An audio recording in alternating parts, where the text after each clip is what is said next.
網上面有人話入得機身好難食，啲麵淋到好似浮絲咁樣。今集 BBO 呢，就同大家一齊去試下網上面嘅留言係真定係假。佢嗰個餐牌呢係人手寫嘅咯，好有歷史嘅痕跡啊！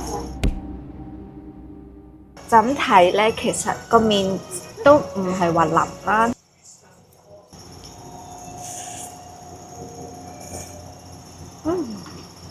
唔係啦，唔腍啦，啱啱好喎。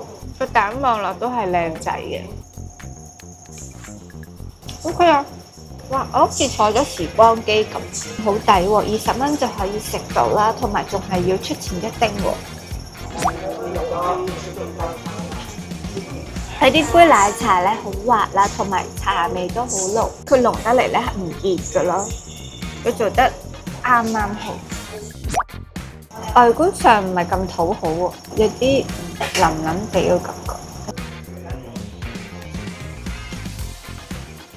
本身嗰個包底咧都好鬆軟，所以食落係舒服嘅。佢出邊嗰啲多士咧係用糖漿咧，但係呢度係用煉奶嘅。其實我覺得唔差喎，杯奶茶仲幾好飲添，所以網上面留言唔好盡信啦。